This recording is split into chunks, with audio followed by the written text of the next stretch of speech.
Assalamualaikum warahmatullahi wabarakatuh. Izin memperkenalkan diri, nama saya Muhammad Reza Arsadani, NPM saya 25.114, saya dari kelas C. Dan di sini saya akan memenuhi tugas dari Pak Subalo, yaitu untuk memenuhi UAS. Jadi di sini saya akan mempresentasikan tentang bela negara. Nah, bela negara itu apa sih? Bela negara sebagai wujud tanggung jawab warga negara, mata kuliah kewarganegaraan. Tujuannya agar memberi gambaran umum bahwa bela negara bukan hanya militer, tetapi kewajiban seluruh warga negara. Bela negara merupakan sikap dan tindakan warga negara yang dilandasi oleh kecintaan terhadap tanah air dalam menjaga keberlangsungan negara. Nah, bela negara adalah sikap dan perilaku warga negara yang dijiwai oleh kecintaannya kepada negara serta kesadarannya dalam mempertahankan kelangsungan hidup bangsa dan negara. Poin pentingnya yang pertama ada tidak selalu identik dengan angkat senjata. Yang kedua ada berlaku bagi seluruh warga negara. Dan yang terakhir ada dilaksanakan sesuai profesi dan peran sosial. Mahasiswa, dosen, tenaga kesehatan, dan masyarakat sipil memiliki bentuk bela negara yang berbeda sesuai perannya. Nah, dasar hukum bela negara ada 3 landasan konstitusional bela negara. Yang pertama ada Undang-Undang Dasar 1945 Pasal 27 ayat 3 yang isinya setiap warga negara berhak dan wajib ikut serta dalam upaya pembelaan negara. Yang kedua ada Undang-Undang Dasar 1945 Pasal 30 ayat 1. Usaha pertahanan dan keamanan negara dilaksanakan oleh seluruh rakyat. Nah, yang terakhir ada Undang-Undang Nomor 3 Tahun 2002 tentang Pertahanan Negara. Bela negara bukan pilihan, tetapi kewajiban yang diatur secara konstitusional. Nah, di sini ada tujuan bela negara. Ada 4, yaitu pertama menjaga kedaulatan negara, yang kedua mempertahankan keutuhan wilayah, yang ketiga melindungi keselamatan bangsa, yang keempat ada menanamkan nasionalisme dan patriotisme. Tanpa kesadaran bela negara, negara rentan terhadap ancaman internal maupun eksternal.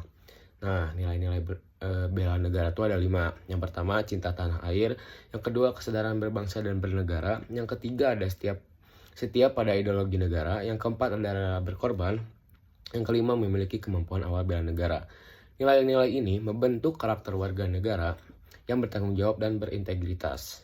Nah, bela negara dalam kehidupan sehari-hari contohnya apa aja sih? Yang pertama ada mematuhi hukum dan aturan, yang kedua ada menghargai perbedaan suku, agama, dan budaya, yang ketiga ada menjaga persatuan dan toleransi, yang keempat ada menggunakan media sosial secara bijak. Bela negara dimulai dari tindakan kecil dalam kehidupan sehari-hari. Nah, peran mahasiswa dalam bela negara yaitu mahasiswa sebagai agent of change. Yang pertama, mengembangkan pemikiran kritis. Yang kedua, ada menolak radikalisme dan intoleransi. Yang ketiga, ada berkontribusi melalui pendidikan dan riset. Yang keempat, ada aktif dalam kegiatan sosial dan kemasyarakatan. Nah, mahasiswa memiliki posisi strategis dalam menjaga nilai kebangsaan di era modern.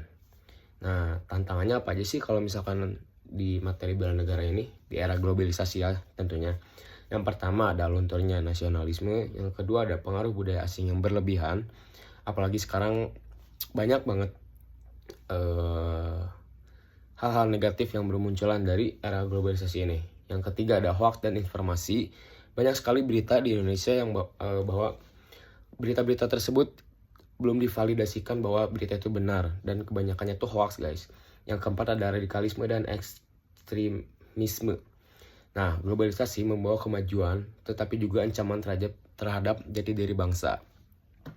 Nah, upaya penguatan bela negara apa aja sih? Strategi penguatannya yang pertama ada pendidikan kewarganegaraan, yang kedua ada literasi digital, yang ketiga ada keteladanan pemimpin, yang keempat ada partisipasi aktif masyarakat.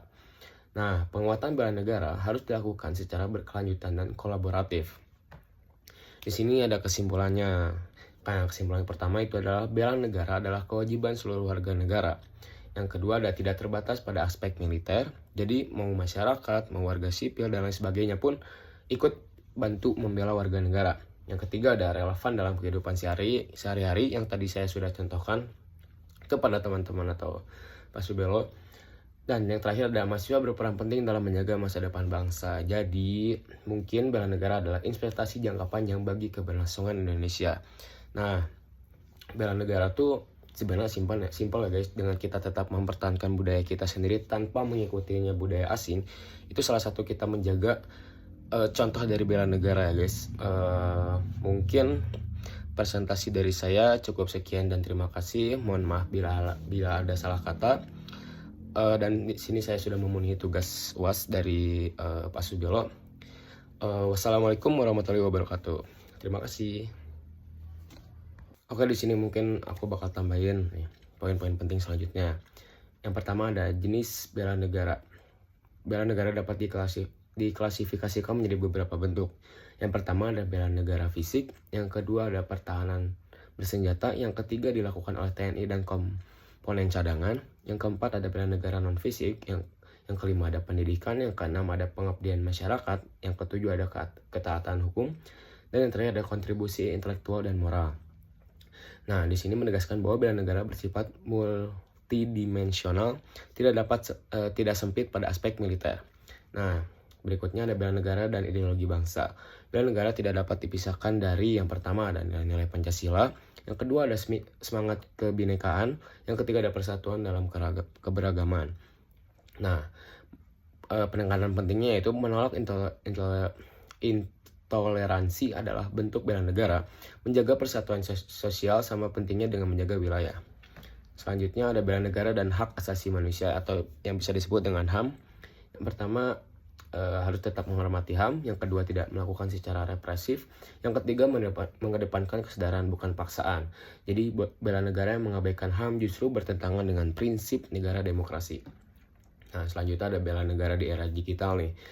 Nah, bentuk bela negara modernnya yaitu menolak hoax dan disinformasi, yang kedua ada tidak menyebarkan ujaran kebencian, yang ketiga ada menjaga etika digital, yang keempat melindungi data pribadi dan keamanan cyber. Contoh konkretnya adalah tidak ikut menyebarkan berita provokatif dan mengkritisi informasi secara rasional. Ini bisa disebut juga sebagai bela negara digital. Nah, selanjutnya ada bela negara dalam bidang ekonomi. Bela negara juga tercermin dalam pertama menggunakan produk dalam negeri, yang kedua membayar pajak sesuai aturan, yang ketiga menolak korupsi, dan yang terakhir ada mendukung UMKM dan ekonomi nasional. Sudut pandang kewarganegaranya yaitu kemandirian ekonomi memperkuat kedaulatan bernegara. Nah, selanjutnya ada bela negara dan ketahanan sosial. Nah, ketahanan negara tidak hanya soal militer, tetapi juga solidaritas sosial, kepedulian terhadap sesama, gotong royong, dan kepatuhan terhadap kebijakan publik. Contoh aktualnya yang pertama ada kepatuhan masyarakat dalam situasi krisis, contohnya bencana, pandemi, dan sebagainya, dan partisipasi dalam kegiatan sosial. Selanjutnya ada bela negara dan lingkungan hidup. Menjaga lingkungan adalah bagian dari bela negara karena lingkungan menentukan keberlangsungan bangsa dan kerusakan alam berdampak pada keamanan nasional. Contoh tindakannya yaitu menjaga kebersihan, seperti bersih-bersih di hari Minggu bersama tetangga-tetangga komplek, menolak perusakan alam, tidak menebang pohon di hutan sembarangan, mendukung pembangunan berkelanjutan. Nah, bela negara sebagai pembentukan karakter bangsa dibentuk dalam karakter, disiplin, tanggung jawab, integritas, nasionalisme rasional bukan fanatisme sempit. Nah, bela negara adalah proses jangka panjang membangun warga negara yang berkarakter. Konsekuensi jika bela negara lemah apa aja sih? Yang pertama, ada mudah terpecah belahnya, rentan terhadap konflik, lemah menghadapi ancaman global, dan terakhir ada identitas nasional memudar. Ini penting sebagai argumen penutup yang refleksif. Relevansi bela negara bagi generasi muda. Bagi generasi muda, yang pertama adalah bela negara menjaga masa depan, menjaga nilai-nilai bangsa, dan berkontribusi nyata sesuai kapasitas. Bela negara bukan tentang siapa yang kuat, tetapi siapa yang paling peduli. Oke, mungkin cukup sekian poin-poin tambahannya dari saya. Wassalamualaikum warahmatullahi wabarakatuh. Nah, mungkin di sini saya juga akan membahas tentang hak kewajiban warga negara. Nah, pengertian singkatnya itu hak warga negara adalah segala sesuatu yang wajib diterima oleh warga negara. Nah, kewajiban warga negara adalah segala sesuatu yang harus dilakukan oleh warga negara kepada negara. Hak dan kewajiban harus berjalan seimbang. Hak-hak warga negara. Nah, ini ada beberapa poin pentingnya, guys. Yang pertama ada hak atas persamaan di hadapan hukum. Semua warga negara memiliki kedudukan yang sama di depan hukum. Yang kedua ada hak memperoleh pekerjaan dan penghidupan layak. Negara menjamin kesejahteraan warganya sendiri. Yang ketiga ada hak atas pendidikan. Setiap warga negara berhak mendapat pendidikan. Yang keempat ada hak kebebasan beragama. Nah, setiap warga negara bebas memeluk dan menjalankan agama sesuai keyakinan dan kepercayaannya masing-masing. Yang terakhir ada hak menyampaikan pendapat. Nah, bebas berpendapat secara bertanggung jawab. Jadi kalian bebas berpendapat, cuman harus dipertanggungjawabkan apa pendapat kalian gitu guys. Terus selanjutnya ada kewajiban warga negara mematuhi hukum dan peraturan, menjaga ketertiban dan keadilan pastinya. Yang kedua ada menjunjung Pancasila dan Undang-Undang Dasar 1945, yaitu dasar kehidupan berbangsa dan bernegara. Yang ketiga ada ikut serta dalam pembelaan negara, menjaga kedaulatan dan keutuhan NKRI.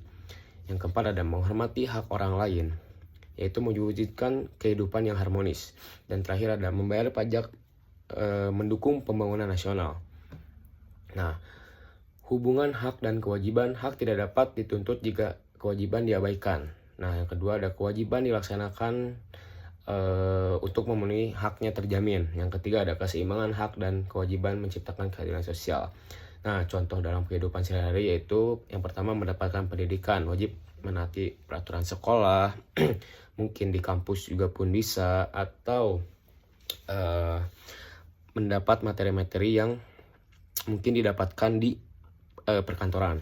Yang kedua ada kebebasan berpendapat, yang tadi saya bilang itu tidak menyebar hoax, harus divalidasikan dulu bahwa benarkah sebuah info itu benar-benar adanya info itu atau cuma sekedar hoax dan memprovokasi warga-warga atau misalkan netizen yang membaca info tersebut.